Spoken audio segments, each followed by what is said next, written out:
कर्म का भोग एक प्रेरणादायक कहानी जिससे आपके जीवन में बहुत बदलाव आएगा।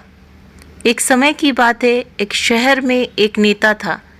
नेता बहुत ही लालची था। अपने जीवन में उसने कभी भी अच्छा काम नहीं किया और लोगों के साथ गलत व्यवहार करता और हमेशा दूसरों को परेशान भी करता था। सरकार के द्वारा शहर के अच्छे कामों के लिए जो पैसा भेजा जाता वो सारा पैसा वो खा जाता था। जनता को परेशान करना और उनका खून चूसना उसकी आदत हो चुकी थी। उसने अपने जीवन में कभी भी नेक काम नहीं किया। कुछ समय बाद उसकी बहुत ज़्यादा तबीयत खराब होने के कारण उसकी मृत्यु हो गई। मृत्यु होने के बाद फिर से उसका जन्म नाग योनि में हुआ, अर्थात वो एक नाग बना। एक दिन उस नाग के सिर पर किसी ने पत्थर मार दिया, जिससे वो बहुत जख्मी हो गया। उसके सिर से खून निकलने लगा और उसके सिर पर घाव बन गया। फिर कुछ चींटियां उसके सिर पर जहां पर घाव बना हुआ था वो उसका खून पीती और उसके शरीर का मांस खाती। उस समय उस नाग को बड़ी दुख और पीड़ा होती थी।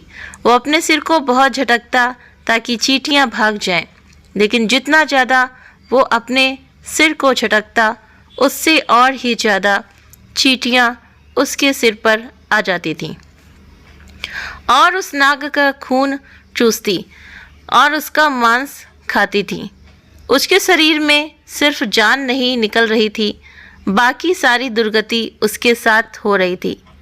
नाग बहुत ही कष्टों में था और मन ही मन भगवान से रोज यही प्रार्थना करता था कि हे प्रभु, मेरी जान ले लो और मुझे इस योनि से मुक्त कर दो।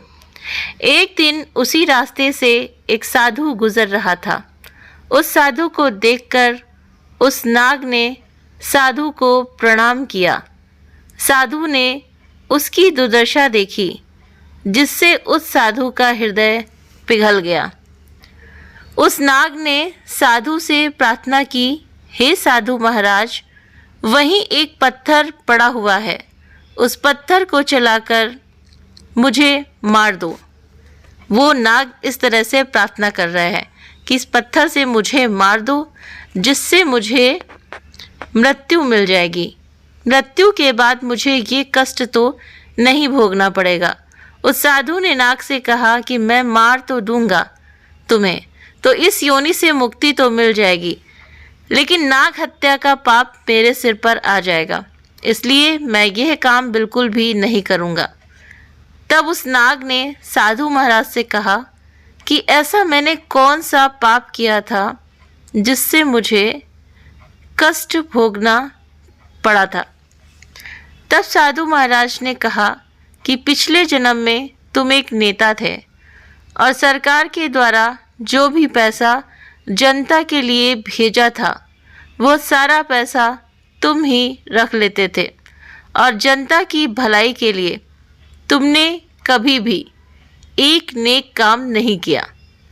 तुमने हमेशा जनता को परेशान किया है और उनका खून चूसा है, इसलिए इस जन्म में तुम नाग बने हो और जनता ने जिसका तुमने खून चूसा था वो ये चींटियां बनी हैं और आज ये तुम्हारा खून चूस रही हैं। उस नाग को अपने किए हुए काम को, अपने किए हुए बुरे कर्म पर बड़ा पश्चाताप हुआ, लेकिन अब तो कुछ नहीं हो सकता ना। तो इसीलिए दोस्तों, एक मनुष्य को अपने अच्छे बुरे कर्मों का फल जो भोगना ही पड़ता है, हर हालत में भोगना पड़ता है। तो इस कहानी से हमें क्या सीख मिलती है? तो इस कहानी से हमें यही सीख मिलती है कि हमें कभी भी दूसरों के साथ गलत नहीं करना चाहिए, इसलिए क्योंकि जैसा हम करेंगे वैसा हमें मिलेगा। हमें दूसरों को कभी परेशान भी नहीं करना चाहिए, ना किसी का पैसा मांगना चाहिए, और यदि हो सके तो हमें आवश्यकता अनुसार दूसरों की हमेशा मदद करनी चाहिए। समय रहते हमें दान करना चाहिए, पुण्य करना चाहिए, ऐसे कर्म करने चाहिए कि जिससे दूसरों का हमेशा भला हो। अपना ही अपना भला हम ना सोचें, दूसरे का भी भला हो, और जिससे क्या हो कि हमारा ये लोक और परलोक दोनों ही सुधर जाए। अगर हम अच्छे काम करेंगे तो हमारा इस दुनिया में भी नाम होगा, जैसे जो लोग नाम चाहते हैं उनका नाम होगा, उनके लिए कोई प्रॉब्लम नहीं होगी, ठीक है। इसलिए अच्छा करें। तो अच्छे लोगों की इज्जत कभी कम नहीं होती है। जैसे सोने के 100 टुकड़े करो फिर भी उसकी कीमत क्या कम होती है? बिल्कुल नहीं होती है कम।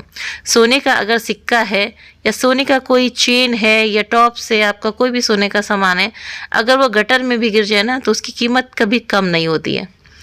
उसको सुनार की दुकान पे आप साफ़ करके ले जाइए तो उसकी कीमत बिल्कुल वही होगी जो उसकी कीमत है। तो ठीक इसी तरह से हमें अपने स्वभाव में चेंजेस लाने होंगे। हम जो कर्म करते हैं ना उसमें बदलाव लाना पड़ेगा। हम अगर किसी के लिए बुरा सोचते हैं तो इसके लिए अपने मन को हमें बदलना पड़ेगा, क्योंकि किया हुआ तो हमें मिलता ही है ना, ये सभी को पता है। लेकिन फिर भी हम गलत काम क्यों करते हैं? कोई भी गलत काम करें, अच्छा करेंगे तब भी उसका मिलेगा। शुभ और अशुभ कर्म दोनों का ही फल हमें मिलता है, वो भगवान के यहाँ जमा हो रहा है। तो अच्छा अगर करेंगे तो अच्छा ही मिलेगा, बुरा करेंगे तो बुरा ही मिलेगा। तो जब हमारे भगवान की बैंक में हमारा जो कर्म का खाता है वो बढ़ रहा है, तो फिर हमें अपने पाप नहीं बढ़ाने, हमें अपने पुण्य कर्म ही बढ़ाने हैं। तो इस कहानी से हमें यही सीख मिलती है कि हमें अच्छे अच्छे कर्म ही करने हैं, बुरे कर्म नहीं करना है।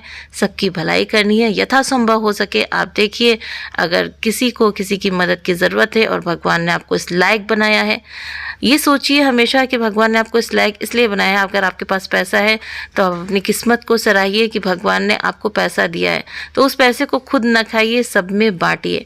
जैसे कि आपकी बहन है, बेटियां हैं, परिवार में कोई भी है, तो सबको दे करके जो लोग खाते हैं ना, तो उनके घर में कभी भी किसी भी चीज़ की कमी नहीं होती है उसके पास में। जो देता रहता है ना, जो दातार है, उसके पास कभी भी कमी नहीं होगी। और ना हो तो ये प्रैक्टिकल करके देख लीजिए। Thank you.